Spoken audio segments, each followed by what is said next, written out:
Hello everyone, this is Om Prakash. We are discussing chapter first of our political science book. Okay, and next topic of our is integration of princely states. Okay, यानी इन princely states को Indian union में कैसे integrate किया गया था. Okay, princely states क्या होते हैं? जहाँ पे प्रिंस का रूल होता है. ओके, जो किंग होता है उसका ही बेटा नेक्स्ट किंग बनेगा. ओके, एंड इस टॉपिक में हम इसी के बारे में बात करेंगे कि जो ये प्रिंसली स्टेट्स हैं उनको इंडियन यूनियन में कैसे इंटीग्रेट किया गया था. Okay, and British India was divided in two parts. One was British Indian provinces and other was princely states. Okay, British India दो पार्ट्स में डिवाइड था, दो भाग में डिवाइड था. वो कौन कौन से थे दो भाग? एक था ब्रिटिश इंडियन प्रोविंसेस, एक था प्रिंसली स्टेट्स. तो ब्रिटिश इंडियन प्रोविंसेस था वो ब्रिटिशर्स के द्वारा डायरेक्टली कंट्रोल किया गया था. वहीं जो प्रिंसली स्टेट्स थे, ओके, उनका इंटरनल अफेयर्स में कुछ कुछ कंट्रोल था. ओके, ओवरऑल तो सुप्रीमेसी ब्रिटिशर्स की थी, सुजरेनिटी ब्रिटिशर्स की थी, लेकिन जो इंटरनली जो छोटे मोटे जो डिसीजन होते थे वो प्रिंस खुद ले सकते थे, किंग खुद ले सकते थे. एंड हम देखते हैं कि जो ये प्रिंसली स्टेट्स का जो इंटीग्रेशन क्यों इंपॉर्टेंट था.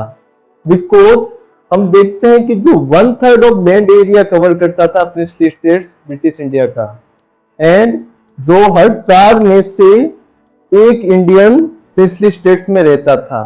इसलिए प्रिंसली स्टेट का इंटीग्रेशन इंपॉर्टेंट था इंडियन यूनियन में. ओके,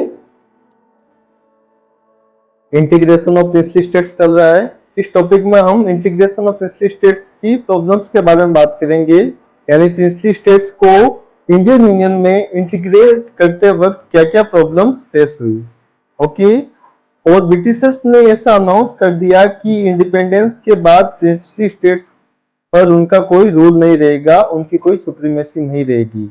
यानी इसका मतलब ये है कि जो 565 प्रिंसली स्टेट इंडिपेंडेंट हो जाएंगे. और ब्रिटिशर्स ने प्रिंसली स्टेट्स को 3 ऑप्शन दिए थे कि या तो वह इंडिया को ज्वाइन कर ले, या तो पाकिस्तान को ज्वाइन कर ले, या फिर वह इंडिपेंडेंट रहे. ओके, और ये जो ऑप्शन है प्रिंसली स्टेट्स के रूलर्स को दिए गए थे. ओके, प्रिंसली स्टेट्स के रूलर्स को दिए गए थे, ना कि पीपल को. ओके, ऑब्वियसली बात है, एक स्टेट में लोग रहते हैं, कॉमन पीपल रहते हैं, उनको कोई ऑप्शन नहीं दिया गया था, उनको कोई डिसीजन देने का राइट नहीं था. ओके, लेकिन ये डिसीजन लेने का राइट किसको दिया गया था? प्रिंसली स्टेट्स के रूलर्स को. ओके, जो खुद ही अनडेमोक्रेटिक रूप से रूल कर रहे थे. एंड हम देखते हैं कि जो इसके बाद क्या हुआ कि जो रूलर्स ऑफ त्रावणकोर है उसने अनाउंस कर दिया कि वह इंडिपेंडेंट रहेगा.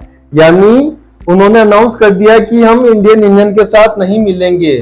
और उसके ही नेक्स्ट डे हम देखते हैं कि जो निजाम ऑफ हैदराबाद है उन्होंने भी अनाउंस कर दिया कि वो भी इंडिपेंडेंट रहेंगे. ओके, वो इंडियन यूनियन में नहीं मिलना चाहेंगे. एंड जो नवाब ऑफ भोपाल थे वो तो कॉन्स्टिट्यूएंट असेंबली को ज्वाइन करने के भी अगेंस्ट थे. ओके, अब अगर प्रिंसली स्टेट्स के रूलर्स ही इंडियन यूनियन में ज्वाइन नहीं होंगे तो इंडिया और भी छोटी छोटी कंट्रीज में डिवाइड हो जाएगा.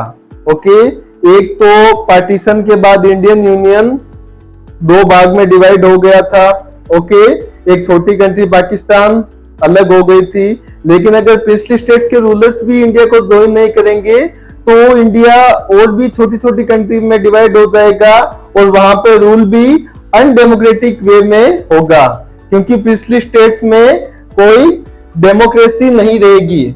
ओके, क्योंकि प्रिंसली स्टेट्स के रूलर्स होते हैं वो मोस्टली किंग्स होते हैं, और वह जो कॉमन पीपल है उनको कोई भी पावर नहीं देते हैं और कोई भी डेमोक्रेटिक राइट्स नहीं देते हैं. ओके,